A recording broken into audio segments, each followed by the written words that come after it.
And here it is, prior to 7 a.m., just a few minutes to 7, on December 11th. And the building across the street is Beverly Hills Courthouse.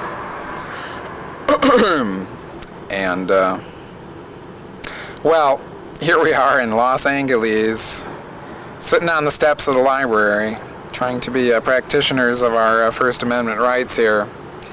And it's kind of a hassle to find this place, just because, well, it wasn't so bad.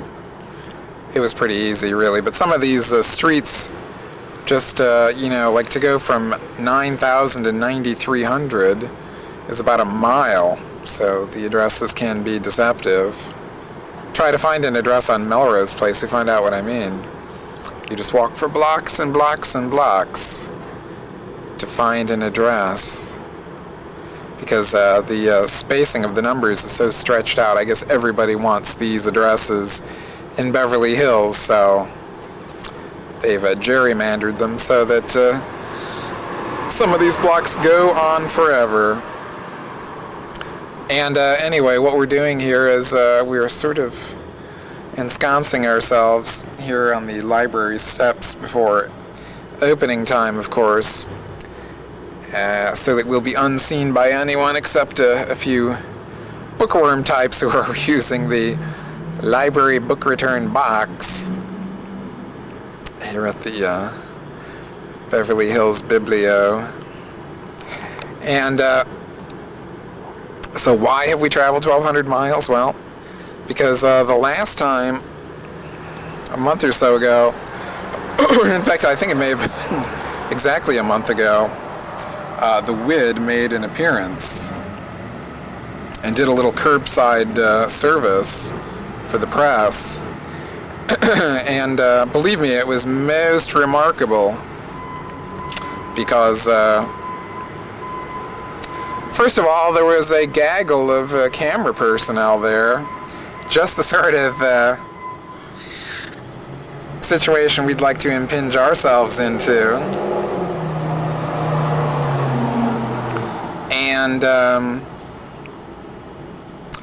And then the most noteworthy part, which is something I'll probably go into later, is that the WID herself had a visage which was almost unrecognizable.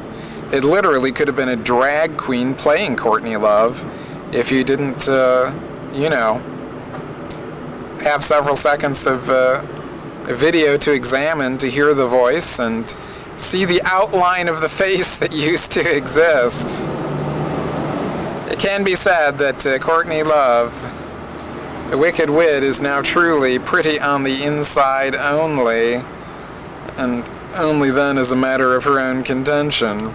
We don't think she's so pretty on the inside. But on the outside, she has remarkably remained pretty according to, you know, Hollywood glam and fashion magazine glam standards all these years, despite all the rumors, persistent rumors of drug abuse and being on the verge of insanity and all that.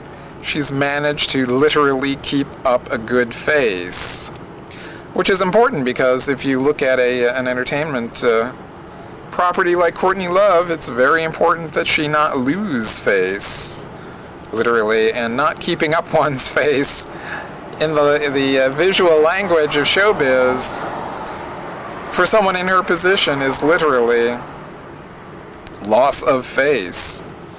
It helps to show that the architecture of the whole scheme is collapsing when the flesh on the bones isn't clinging the way it's supposed to. And this took me by a great shock, and I would imagine everyone was rather shocked that she's literally not really playing the role of comeback artist or soon-to-be huge artist or anything of the kind. She's literally just looking a hell of a lot like a rock widow, you know? Like that person the Guinness Book of World Records once called the world's most successful rock widow. Although, of course, the successful thing was several years prior to this recent settlement with Nirvana Incorporated principals Grohl and Novoselic, and who knows how successful or unsuccessful, financially speaking, she may be at this point. But at first I was quite startled and took this to mean literally that the end of the CLC career was at hand. But it didn't take me really very long at all to contemplate the other possibility, which is that a lot of the shocking aspect of the literal loss of face had to do with a paralysis. Her upper lip seemed to be not moving at all, which gave her the look of someone who had had many facelifts, and some of them not altogether successful. In other words, she looked as if she had aged, 20 years since earlier this year. But it did immediately occur to me, because of the creature that we're dealing with, that it may very well be that she employed a heavy dose of Botox in the laugh line area, and that she had this Botox treatment not days before her anticipated court appearance, but instead just hours before the court appearance, and that the paralysis of the upper lip was a contrivance, like Clinton with all those raspy-voiced press conferences and photo ops he did, where, his voice was just way down here and couldn't really be heard too distinctly for a president of the United States. So it may very well be that the WID is simply resorting to chemical solutions to her personal problems, which is really something that wouldn't surprise us. After all, I've always, in the last 9 years, considered some sort of anabolic treatment to be her main drug of choice. That is, she's admitted to using steroid-type substances. I mean, it's an obscure reference. I think she admitted it once in an interview with a British, tabloid, and but she has made such an admission, and that would keep her voice startlingly butch and husky, so that she's able to rage in full, outrageous voice, which is her trademark. And it's interesting to contemplate that her trademark sound really is a matter of being probably the first female rock singer to be willing to employ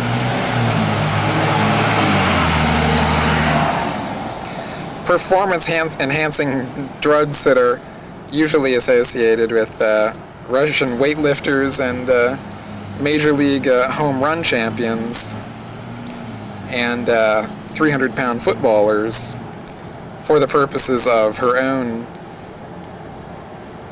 interestingly substantial muscle tone, and especially for her voice, and also that hostile butch attitude she always seems to have,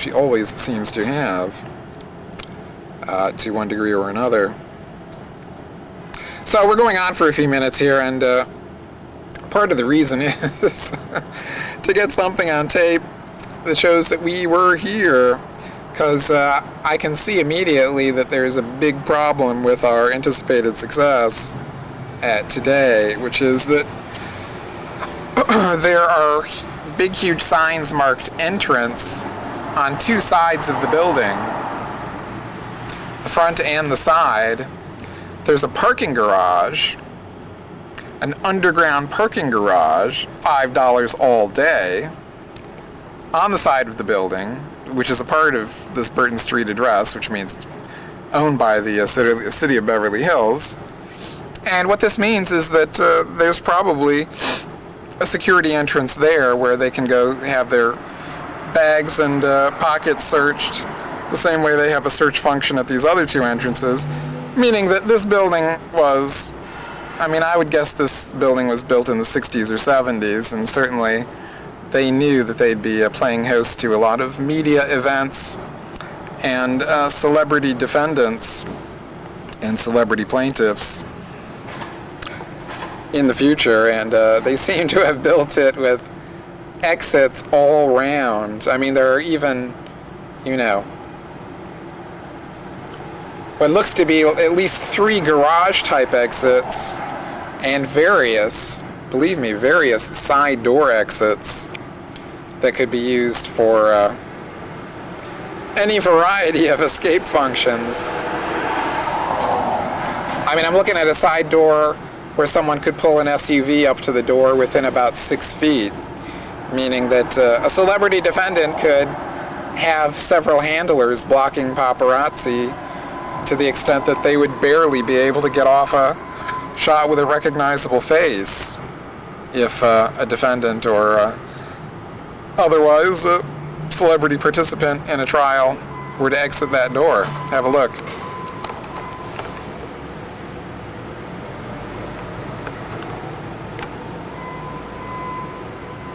See, pull your SUV up there, open up those double doors, and you've got a free press squelched. So the other part of her appearance, in addition to the strange, very strange look of her face, was that she did seem nervous and drugged out. And it seemed to be entirely consistent with someone going through some sort of drug drama. She even had a hard time, you know, forming complete sentences and, you know, rounding off her words in an intelligible way. But remember, she did get a Golden Globe nomination for playing Althea Flint, so playing Mrs. Flint as a drug addict. So that's one role we know that she has played to acclaim. You couldn't necessarily believe that that was real also. And the reason I'm going on at length about this is probably at the conclusion of this morning's activities, which are scheduled for an hour and 20 minutes from now. You know, we'll go over the latest drugs drama that she's been involved in, which is really very substantial. What with 2 felony counts that could net her 3 years, 8 months in prison, which is a very long stretch for, you know, prescription drug crimes, and could result in the loss of custody of her daughter. It already has. They had to go and pick the kid up at school because Courtney wouldn't surrender her to Child Protective Services, or at least she would not allow their personnel into her home, and apparently they had the intention of entering the home and taking her away. So it's a big, big criminal stink, even for this big stinking criminal, Courtney Love. I mean, she has such a long list of violations behind her, but she's wriggled out of them so easily. I mean, the most obvious example is being, in February, getting out of that Virgin Air bust.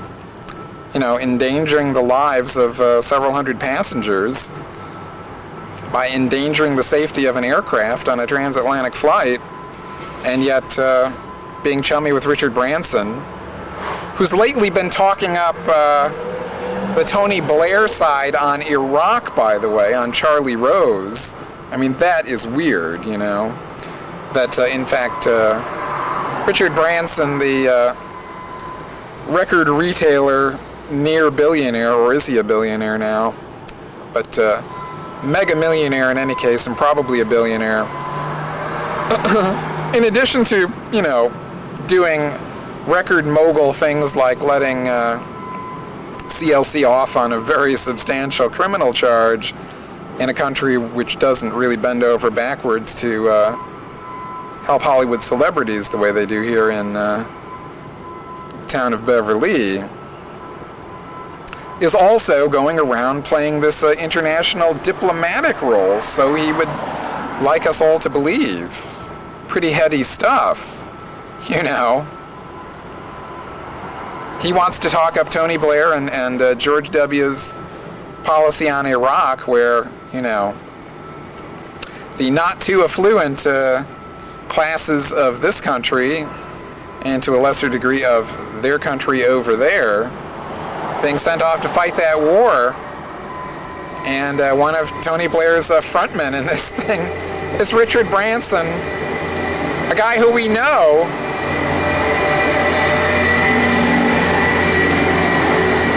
is playing pretty fucking fast and loose with the safety of the average Joe.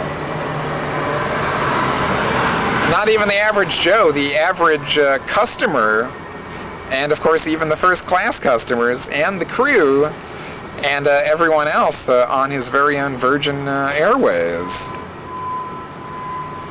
So he's the guy out there in front for Tony Blair and W, President W, saying, hey, don't sweat it, we got it covered. Iraq's a good situation for your young men and women to be in. It's safe enough.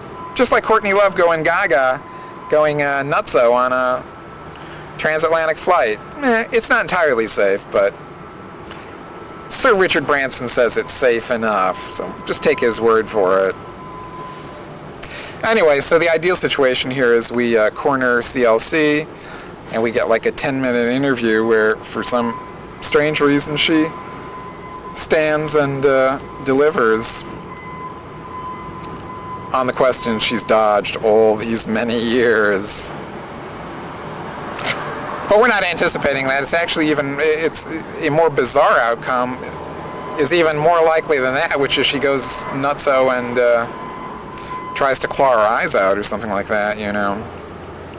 Which is also extremely unlikely, but it's probably quite a bit more likely than her standing and answering questions from yours truly, although, of course, that's precisely what she did 1 month ago. Stood right outside her SUV, clutching her dog, or her replacement dog. One of her little doggies recently died of, this is a year or two ago, of eating a breast implant, a removed breast implant that she left laying around the house. Doggy ate it, doggy died. That's a strange one. I haven't heard that one happening in anyone else's household lately. But so she's got a replacement pup, and she was clutching the replacement pup and acting quite nervous, as if, gosh, she almost, expected KCWM to come along, ask a few of the really gnarly questions. So we'll close it up for now, and wish I could be optimistic about this all working out for a really great day, but the architecture of the building is telling us something else. She'd have to be bold indeed to face the closely watching eye of KCWM today. So, more soon.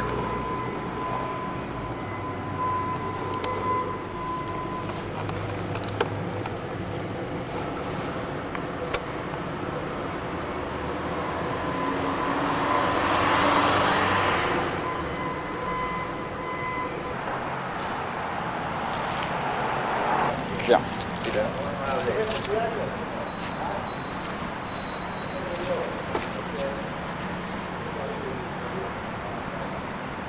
Who do you work for? Freelance one. She's what? She's my obsession. You're actually here to see the Courtney Love trial today? I am. Wow. Because I love her. Do I detect a note of sarcasm there? No. I loved her for 10 years. Yeah. It's just in my room. It's a shrine.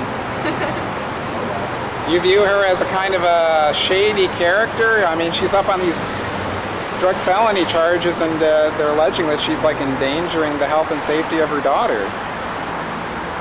I don't think she is, though. Because she doesn't do it around her. Well, I guess she does, huh? I don't know. I just love her. I like her music. That's all that counts. Now, are you really a Nirvana fan who's into it on that level, or something? I got into her because of Nirvana, but I got into Hole and I liked her more. So. But there really hasn't been a Hole for like more than 5 years, But right? she has a new album coming out February 10th to January 1st in Japan, and I will be getting it, and it's going to be really good. Oh, you think they're going to put this album out in Japan soon, huh? January 1st. Oh, really, huh? Yeah. But haven't they been promising this album for like 3 or 4 months already? It's going to have to get it. Yeah. Well, apparently all of these trials of Courtney Love, all her legal problems, are somehow delaying the finishing touches on the record. Yeah, but I already have some of the songs, so it's okay. Oh, are they available on the internet? It's only live songs from her shows, but they're good. Is there something called Triumph of Will? Is that one of the records, one of the songs? I don't know. I only know Life Despite God, Julian, that's all. I don't know what other songs there are. So is this the rock and roll drama of the generation coming to a head here? Yeah. I'm excited. Have you ever known anyone to be in drug court in Los Angeles before? I mean, anyone you know? No. Yeah. Sometimes they get off pretty easy, like that Weiland guy. He got off pretty easy over and over and over again. Scott Weiland, yeah. Yeah. And she's apparently pitching for the same deal he got. You know, go into rehab, and then they... She checked herself into rehab a couple days ago, I think. Yeah. Or last week. A smart move, right? But then she left and went partying one night. Yeah, that's kind of strange, hanging out in bars when you're supposed to be in rehab. I think didn't she have drug people with her or something to make sure she didn't take any pills? Are you supposed to be in alcohol-consuming environs when you're in rehab? I don't think so. No. But yeah, I guess if she goes into rehab, maybe she can avoid that 3 years and 8 months the rest of us might get, right? Yeah. That's true. 3 years and 8 months. Whoa. I'd rather cut off my left foot than do 3 years and 8 months in jail. I would too. If I were her, I'd be a little bit more careful about hanging out in bars when I'm supposed to be in rehab, you know? Wait, so they won't let me bring my camera in if I don't have a pass? I had to fax the county, and... I just found out that I wanted to go a couple days ago. So, I don't really have What did you think of her appearance? Didn't she look strange? Wait, her last court date? Yeah, when she was out here on the curb? She looked like her. Didn't she look like her face was like paralyzed by a stroke or something? She takes Botox, so... You think it was the Botox thing? That's what I thought. Yeah. Probably, yeah. But she looked like my grandpa after he had a stroke, you know? She really did. She's pretty, though. I like her. Pretty on the inside. It's a good album.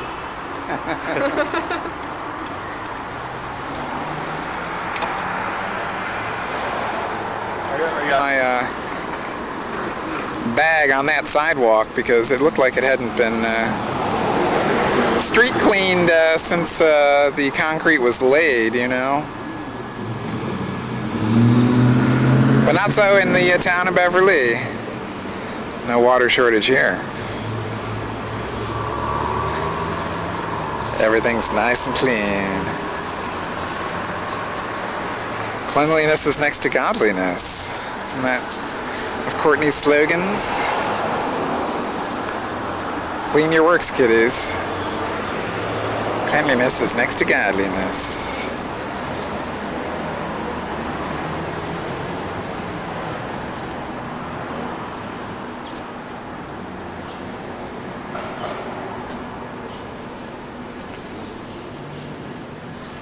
And that little dorm-like area over there, that's where they got the jail.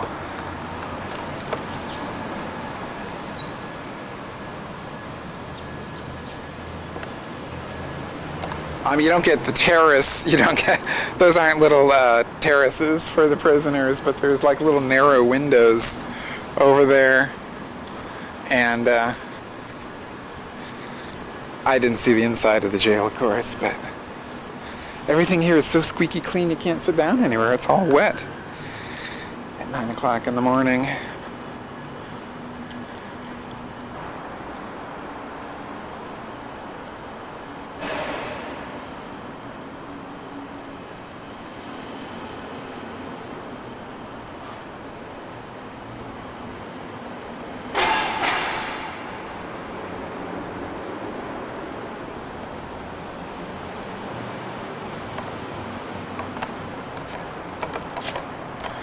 So yeah, that over there is El Clinco 90210.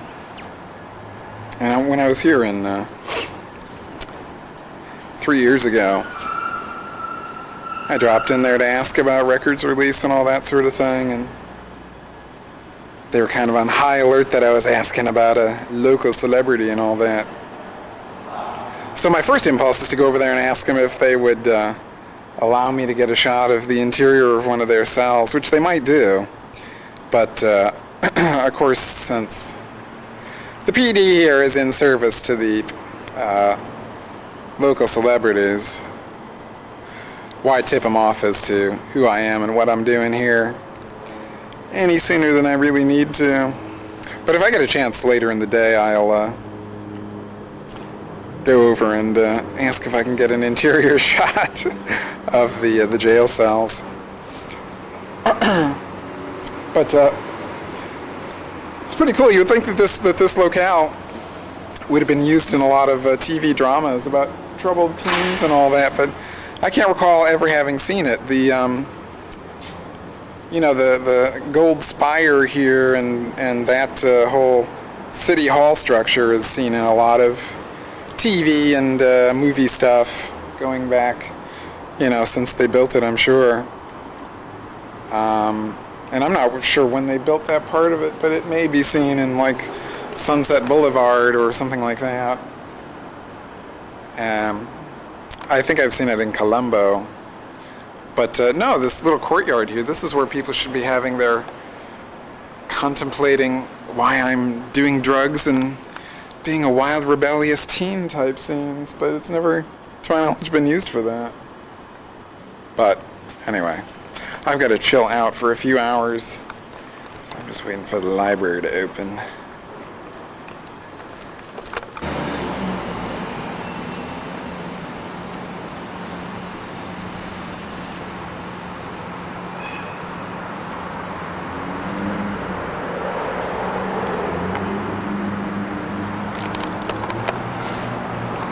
So here it is, 11:17 a.m.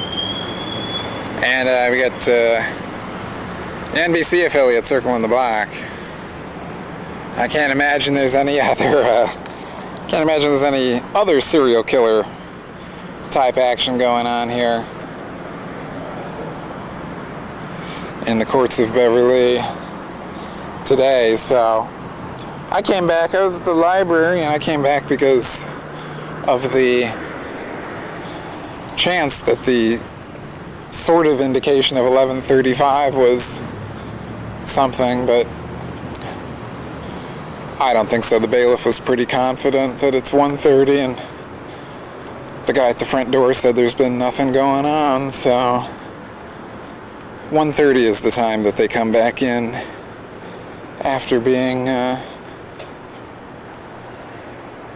off for lunch. So that does seem like the perfect time, and it would account for no media showing up, until this point. It's at the end of the U. It's like 20 miles up and 20 miles back, and it goes nowhere else. So, I wouldn't put it past it.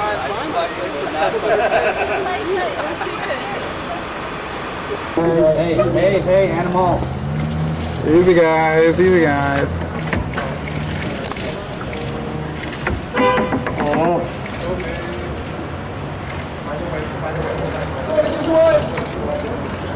I was here. There you go. Get on the other side. There you go. Get on the other side.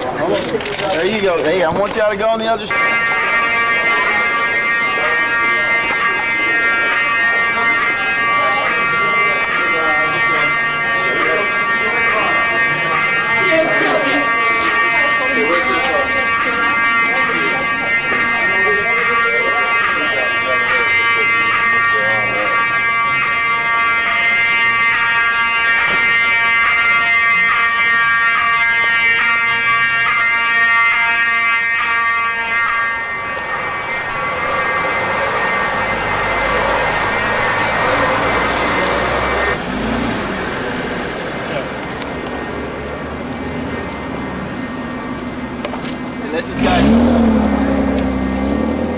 Go back and you keep there's look, see the line right here? Okay. See the line? All right, okay. all right. You too, find the line. What about these guys?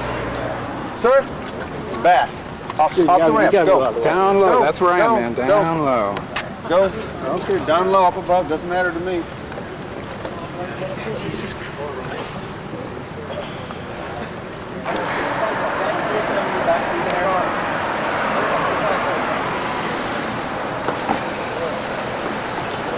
Obviously, we make a right turn after the main street, okay? That's it, huh?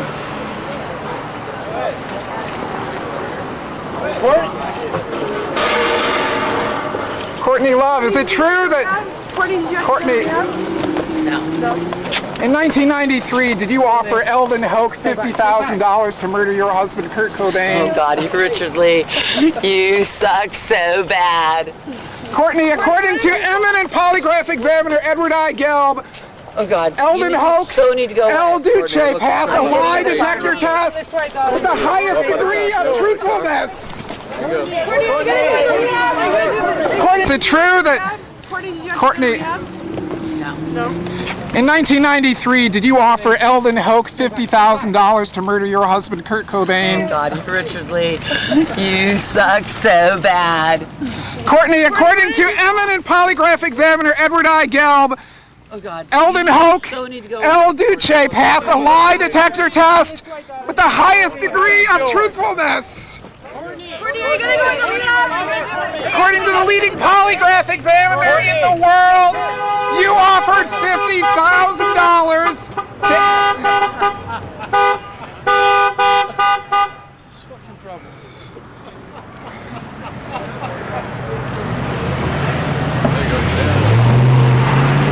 Well, who's taking my picture now, boys? You're an idiot. I'm the one who got flipped off. I'm the one who got his question answered. I'm interested in hearing her say, who are you? I'm Richard Lee from Seattle, Washington. And what is baby. this all about? It's all about it's the press, baby, and there's not a thing she can do about it. To quote Humphrey Bogart from that wonderful picture about the free media and the free United States. All right. She offered Eldon Hoke $50,000 to murder her husband only months before his untimely death. And who is he? Eldon Hoke, legendary punk rocker Eldon Hoke of the band The Mentors, passed a lie detector test with the leading forensic polygraph examiner in the world, Dr. Edward I. Gelb, right here on Wilshire Boulevard in Los Angeles, California in 1996. What are you doing? Like, who are you here for? Like, are you making a documentary or something? That's exactly right, baby. Right. Are you working with the British guy that? No. Fuck the British guy. Well, Have you made one already? Or it's 500 hours long, baby. from somebody else? And it just got the ending. Richard Lee, you're a bad guy. I'm a badass, baby.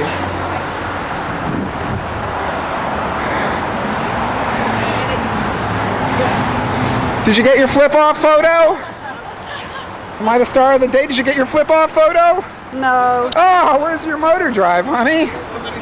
A flip-off photo. Well, that's nothing new. I got it from like 10 inches away. I didn't have a problem. What exactly did you ask her? What exactly? I asked her if she offered Eldon Hoke $50,000 to murder her husband in the months leading up to his death. And that's been demonstrated as true by Edward I. Gelb. And she flipped you off? She did with both fingers at a distance of about 1 foot. And what else did she say? She said, Richard Lee or something. I'll have to roll back and see, insane or something. I'm Richard Lee, and I'm the fastest draw in the West, obviously. I got the film today. Fastest draw in the West. I got the film today, didn't I? And any of these alert photogs who are on their motor drive should have gotten the flip-off shot. You get, I mean, What's that something we can use? how long have you been working on your documentary? 9.5 years. What's your name? Oh, you're with KABC, okay. Yes, I am. What's your name? Since you're from Seattle? My name is Richard Lee, and I'm an independent documentarian from Seattle, Washington. And I've been pursuing this case for the last 9.5 years, since day one, since the day the body turned up, which was April 8th, 1994. Have you spoken to Courtney Love has never answered the question, even though it formed the foundation of that Kurt and Courtney documentary. She has never answered the question, and she has never been asked the question, did you offer Eldon Hoke $50,000 at Fairfax and Hollywood Boulevard in January of 1993 to murder your husband? What was her response? Oh, I hope you saw what her response was. No, She tell me gave what me it was. a double flip off and a Richard Lee, you're insane or something like that. I'll have to roll back the tape. It only happened a couple of minutes ago. But I've been on this for 9.5 years. It's a very lengthy documentary of some 500 episodes. And someday it will be coming to a cable box near you, and you'll be able to enjoy it in all of its glory. Have you made any documentaries before? Sure. Yeah? What have you done so fun? Like that I was in Dealey Plaza last week, and I was covering the 40th anniversary of the Kennedy assassination. Right. Interviewed witnesses, the guy, Mr. Newman, who was 10 feet away from, Kennedy when he got the headshot. I interviewed for about 35 minutes Barr McClellan, author of Blood, Money, and Power, how LBJ murdered JFK. So you're a conspiracy theorist, right? Courtney Say that to the eminent jurist Barr McClellan. It's his book, How LBJ Murdered JFK. Have you met Courtney before? Did she like? Yeah, I have knew not your name? encountered Courtney Love for about 9 years. The last time was November 14th, 1994, her homecoming show in Seattle, and she said, I'm going to kill somebody. Look, a home camera, one goddamn camera, and I swear to God, you're dead. I mean it. In other words, she issued 3 death threats in my direction in the space of about 10 seconds. Right. All right. Well, thank you. Hi, can we interview you really fast? Sure, yeah.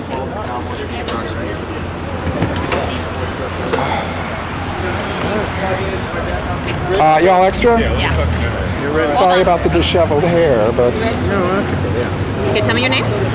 My name is Richard Lee, and I'm an independent documentarian in Seattle, Washington. Okay, and so you approached the car just now. What did Courtney say or do to you when she saw you? Well, I got out the question that people have been talking about asking her for the last 7 years, which is, did you offer Eldon Hoke, also known as El Duce of the band The Mentors, $50,000 to murder your husband in January of 1993? That's the question she needs to answer to the Los Angeles Police Department. What did she say to you when she heard you say that? Well, I think you saw what she did. She gave me a double flip-off and said, Richard Lee, you're insane or something. It only happened a few minutes ago. I haven't rolled the tape back. And what are you going to do with this footage now? You're shooting it off? It is a part of my independent documentary called Kurt Cobain Was Murdered, which airs on Channel 29 each week in Seattle, Washington. Wow. Okay, so you've known her for a while. Thank you very, very much. Good Thanks. luck. What's your name? Lily. Lily what? Just Lily. Just Lily. That means you're not going to use it. You're wasting my time. And you're with Extra? Yes. Gee, I watch you guys all the time. Joe, both your house stolen. Want to do it?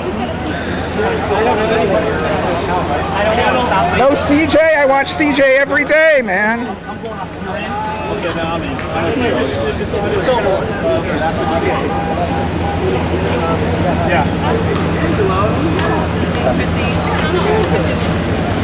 Well, as I bask in my glory and the boys play with their toys, you'll notice nobody's too upset about this whole murder thingy. How many celebrities have ever offered a roughneck like El Duce, the late El Duce, some say the late great El Duce, $50,000 to murder her husband. How many celebrities have ever done this? Only one that I count. And yet the boys are interested in packing up, rolling up those tape rolls, winding up that cable. Who's the next? Where's the other loop? You got another round here. Who would these fart holes bear, eh? The print media. Can always depend on the print media. Richard Lee. And what do you claim, Richard? I don't claim anything. You can call Dr. Edward I. Gelb of Wilshire Boulevard of Los Angeles, California, generally regarded as the world's leading forensic polygraph examiner. What was it you He says that in 1996, he examined Eldon Hoke, also known as El Duce, and El Duce passed with the highest degree of probability attainable by any respondent to the question, did Courtney Love offer you $50,000 to kill Kurt Cobain? Okay. Now, she wouldn't answer your question, right?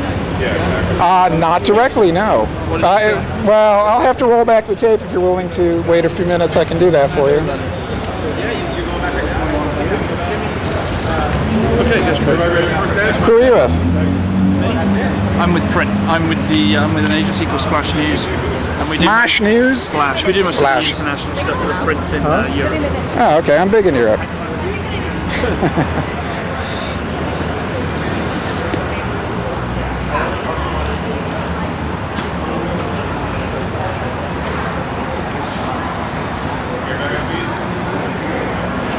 Well,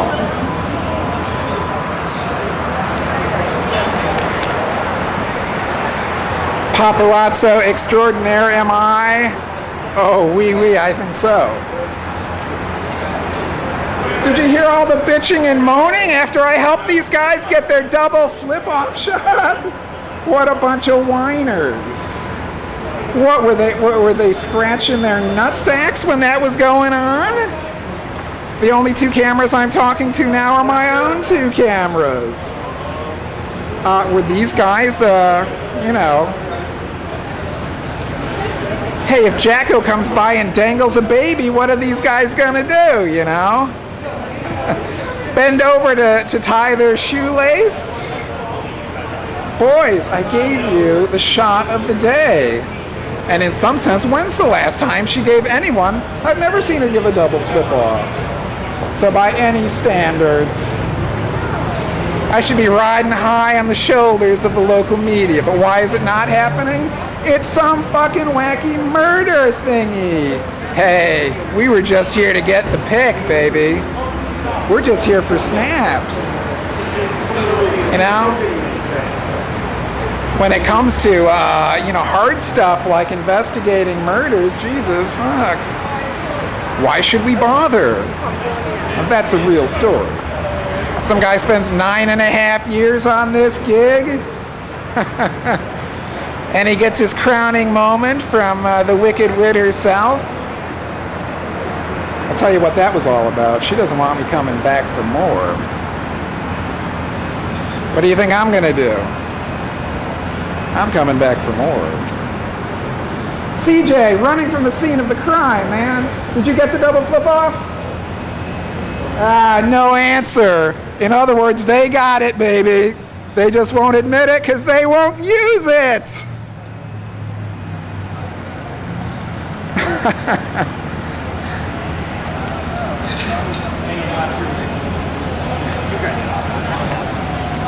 Sounds great. Shots great. Rich. No, I went maybe like 2 years ago.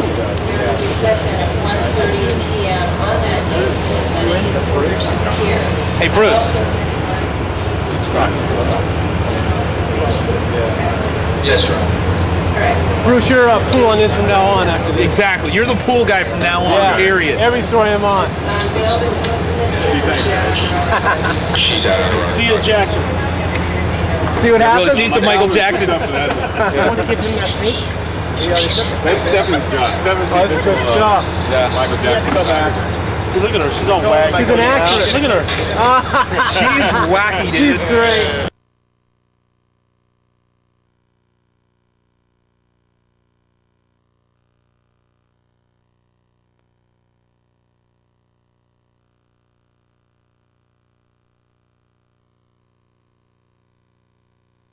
Look at her. She is great. She's using some pharmaceutical still. Look at the bag lady. Bye-bye. She loves this Fucking nuts. She's walking with the flower. I don't know, I think someone gave it to her. I've never seen anyone walk into Cobain flowers before. That was massive. For a wedding. Like that little camera. That's the end of that. Geeky little moves, and these guys are impressed. Can you believe that? Okay, that's it. All right, cool. Hey, you need another pass? And never mind about the murder. Never mind about that murder thing. The broad made this little caddy move. If you haven't noticed, guys, she's had plastic surgery to the 10th degree. Of course she's going to look catty. It's all been restructured with feline... That's more important. If this is feline added flesh. you have a hard video now. What's your reaction? It's a sculpted bit of biotech. But that ain't news. That's just the freaking cartoons, man. Hey, Joe. No wonder they're not impressed with the flip-off. She gave him that great, stupid-ass business in court. Anybody got an available output? You can look on hard. Look, Jimmy, give it your out. And what are the chances I'm going to get my pool tape? Hey, you gonna stay on long enough for one more pass, or are you just gonna bolt? I'm out. Bye. So KATV was the pool camera, right? KABC. So where do I pick up or jack in? Wow. Come on. First of all, you're a public figure. No. Second of all, I'm asking you something on a substantive issue, which is... I won't answer. Where Just go is straight my to him. pool tape? Everyone's Can I leaving pick it now, up? so he'll do another pass for you if you need to pick one. Because I went to another person. That's you. Well, you're Joanna Lara of KABC, aren't you? You have to you want to get another line, Well, I can another you pass. got BNC, right? Again, just try But I know what the attitude these guys have had all day, and they're not going to let me jack in. I don't have any idea or any clue as to how to get a pool. You don't have any. Just talk to Bruce right here on the other side of the door. Hey, Bruce. Bruce, you Bruce? I'm Bruce. Okay, you shot the tape. You're the pool guy? How do I get my pool tape? Can I plug in? Who are you with? Channel 29. I'm the star of the day, in case you didn't notice. You are. How about your star day? She gave me the double flip-off over there at the drive-in. Of course it is. Dude, I want my tape. You have to wait. It's cool. Camera up You there. got BNC, right? That's going. Go out of that. Yeah, BNC.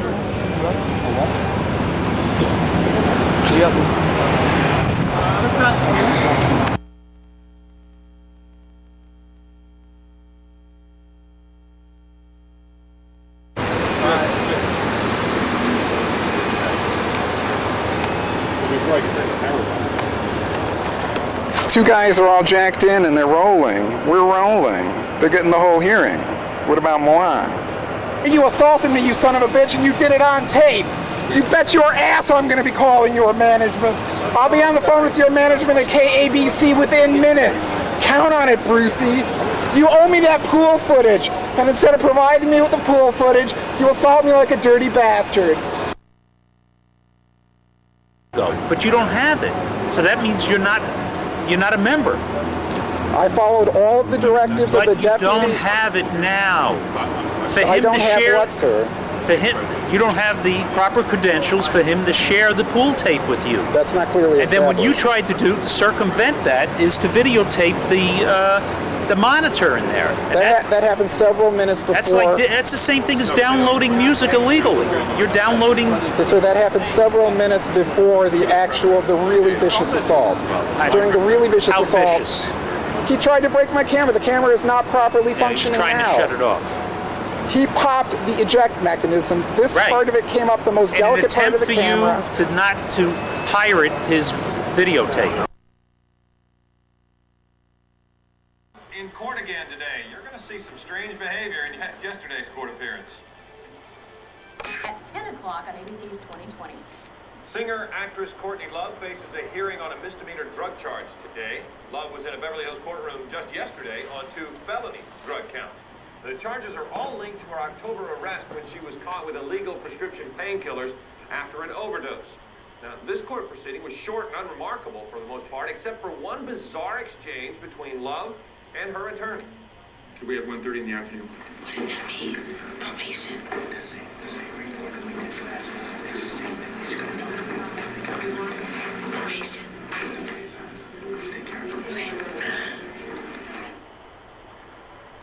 That hearing was postponed until January 27th. But as always, she put on quite a show for the cameras inside and outside the courtroom. Pretty in pink, Courtney Love appeared in court just long enough for her lawyer to request that the preliminary hearing be postponed. Judge Lisa Hart Cole tried explaining the details of the continuance to the singer when Love reacted rather strangely. What does that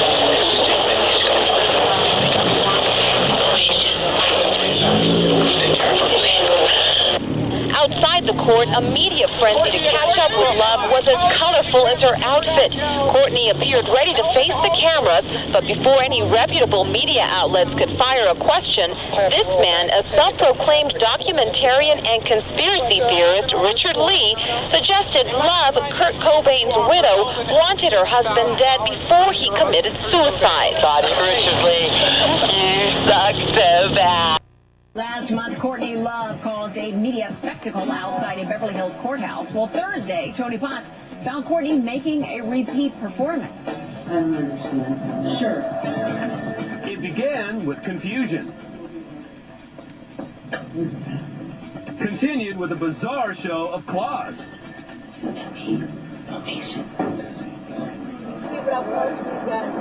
And the show didn't stop there. As Love posed for pictures, she was confronted by a man who asked her if she'd ever plotted to kill her deceased husband, rocker Kurt Cobain.